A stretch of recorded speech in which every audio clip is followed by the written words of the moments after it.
Assalamualaikum warahmatullahi wabarakatuh. Apa kabar teman-teman semuanya? Semoga sehat selalu dan selalu dalam lindungan Allah Subhanahu wa Ta'ala. Perkenalkan, kami dari kelompok 4 dengan anggota saya sendiri Erlin Prawiti dengan NIM 41180772. Kemudian ada Mbak Aisyah Munadaroh dengan NIM 41180777. Dan yang ketiga ada Mbak Amma Feni Fariska dengan NIM 411890. Kami akan memaparkan materi mengenai pasar modal syariah. Selamat menonton. Materi yang pertama yaitu konsep pasar modal di Indonesia. Menurut Undang-Undang Pasar Modal atau UU PM nomor 8 tahun 95 yang membahas mengenai pasar modal adalah kegiatan yang bersangkutan dengan penawaran umum dan perdagangan efek. Perusahaan publik yang berkaitan dengan efek yang diterbitkannya, serta lembaga dan profesi yang berkaitan dengan efek. Secara terminologi, pasar modal syariah dapat diartikan sebagai kegiatan dalam pasar modal sebagaimana yang diatur dalam UU PM tersebut, yang tidak bertentangan dengan prinsip syariah. Oleh karena itu, pasar modal syariah bukanlah suatu sistem yang terpisah dari pasar modal secara keseluruhan. Secara umum, kegiatan pasar modal syariah tidak memiliki perbedaan dengan pasar modal konvensional. Namun, terdapat beberapa karakteristik khusus pasar modal syariah, yaitu bahwa produk dan mekanisme transaksi tidak boleh bertentangan dengan prinsip-prinsip syariah. Pasar modal syariah bersumber dari Al-Quran dan Al-Hadis yang kemudian ditafsirkan oleh para ulama yang disebut dengan ilmu fikih.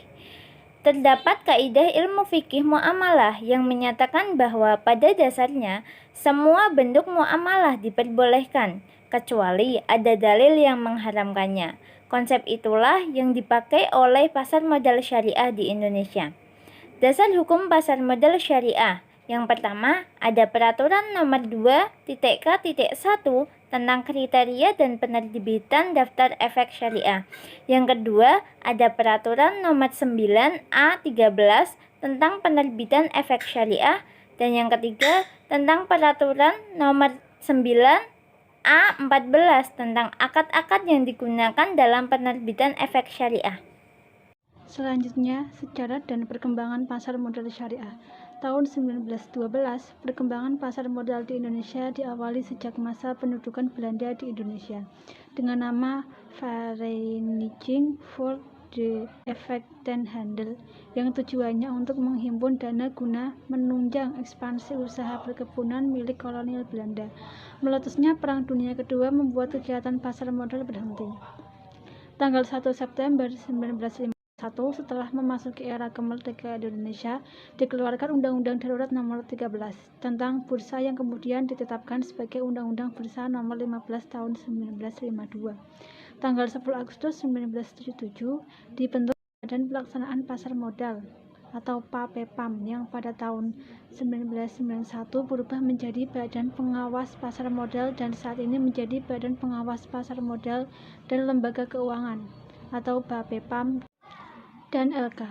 Perjalanan sejarah pasar modal juga ditandai dengan dilakukannya beberapa kali deregulasi seperti Paket Oktober atau Pakto pada tahun 1988 dan Paket Desember atau Pakdes pada tahun 1988. Tanggal 3 Juli 1997 diterbitkannya Reksa Dana Syariah oleh PT Dana Reksa Investment Management. Tanggal 3 Juli 2000 diluncurkannya JII yang tujuan untuk memandu investor yang ingin menginvestasikan dananya secara syariah. Tanggal 18 April 2001 dikeluarkannya Fatwa nomor 20 DSN MUI nomor 4 tahun 2001 tentang pelaksanaan investasi untuk reksadana syariah oleh DSN MUI. Pada September 2002, instrumen pasar modal syariah kehadiran obligasi syariah PT Indosat Tbk. Pada tanggal 14 Maret 2000, MOU menunjukkan adanya kesepahaman antara BAPEPAM dan DSN MUI untuk mengembangkan pasar modal berbasis syariah di Indonesia. Tahun 2003, pembentukan tim pengembangan pasar modal syariah. Tahun 2004, pengembangan pasar modal syariah masuk dalam struktur organisasi Bapepam dan LK dan dilaksanakan oleh unit setingkat eselon 4 yang secara khusus mempunyai tugas dan fungsi mengembangkan pasar modal syariah. Tahun 2006, unit eselon 4 yang ada sebelumnya ditingkatkan menjadi unit setingkat eselon 3 seiring perkembangan industri. Tanggal 23 November 2006 diterbitkan Peraturan Bapepam dan LK Nomor 9 A13 tentang penerbitan efek syariah dan Nomor 4 A14 tentang akad-akad yang digunakan dalam penerbitan efek syariah di pasar modal. Tanggal 31 Agustus tahun 2007, Bapepam LK menerbitkan Peraturan Bapepam dan LK Nomor 2 K.1 tentang kriteria dan penerbitan daftar efek syariah. 12 September 2007, peluncuran daftar efek syariah pertama kali oleh Bapepam dan LK. 7 Mei 2008, disahkannya UU Nomor 19 Tahun 2008 tentang Surat Penghargaan Syariah Negara atau SBSN yang dijadikan landasan hukum untuk penerbitan surat berharga syariah negara atau sukuk negara. 26 Agustus 2008, untuk pertama kalinya pemerintah Indonesia menerbitkan SBSN seri IFR 0001 dan IFR 0002. 30 Juni 2009, Bapepam dan Bapepam LK telah melakukan penyempurnaan terhadap Peraturan Bapepam LK Nomor 9 A13 tentang penerbitan efek syariah dan 2 LK dan 2 KL tentang kriteria pada penerbitan daftar efek syariah. Selanjutnya yaitu kerangka regulasi pasar modal syariah. Sistem regulasi pasar modal terus berkembang seiring berjalannya perkembangan pasar modal itu sendiri. Perkembangan ini didorong oleh kebutuhan akan adanya suatu aturan main yang jelas agar kegiatan pasar modal dapat berjalan dengan tertib. Peran regulasi sangat penting karena perkembangan pasar modal tidak terlepas dari tindakan kecurangan atau penipuan, sehingga diperlakukan paket regulasi yang mampu mempersempit peluang tidak adanya penyelewengan. Di Indonesia, regulasi pasar modal terus mengalami perkembangan dimulai dari tahun 1952 dengan keluarnya UU Nomor 15 Tahun 1952 yang mengatur tentang bursa efek. Selanjutnya yaitu UU Pasar Modal atau UU PM Nomor 8 Tahun 95 sampai dengan UU Seorang Terbatas atau UU PT Nomor 40 Tahun 2007 yang memberikan peluang bagi PT yang bersifat terbuka untuk diatur secara khusus dalam regulasi pasar modal. Regulasi tersebut memiliki target yuridis agar di dalam pasar modal membuka informasi, profesionalisme, dan tanggung jawab para pelaku pasar modal.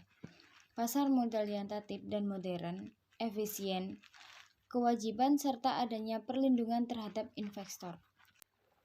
Pasar modal di Indonesia tertinggi berada pada Kementerian Keuangan menunjuk OJK atau Otoritas Jasa Keuangan merupakan lembaga pemerintah yang bertugas untuk melakukan pembinaan, pengawasan, peraturan sehari-hari, yaitu bertujuan untuk mewujudkan terciptanya kegiatan pasar modal yang teratur, wajar, efisien, serta melindungi kepentingan masyarakat. Lembaga-lembaga yang terkait dengan pasar modal di Indonesia sebagai berikut. Yang pertama ada OJK, Otoritas Jasa Keuangan, yang didirikan pada tahun 2011 untuk menggantikan Badan Pengawasan Pasar Modal sebagai pengawas seluruh aktivitas yang terjadi pada pasar modal. Yang kedua Bursa Efek. Bursa Efek sendiri itu awal berdirinya ada dua, yaitu Bursa Efek Jakarta dan Bursa Efek Surabaya. Namun, sejak tahun 2007, Bursa Efek Surabaya melebur menjadi Bursa Efek Jakarta, sehingga terjadi Bursa Indonesia, yang termasuk perusahaan bursa efek antara lain yaitu lembaga clearing atau peminjaman. Yang kedua yaitu lembaga penyimpanan atau penyelesaian. Sekian pemaparan dari kelompok kami. Terima kasih atas partisipasinya. Dan mohon maaf apabila ada suara-suara yang tidak mengenakan.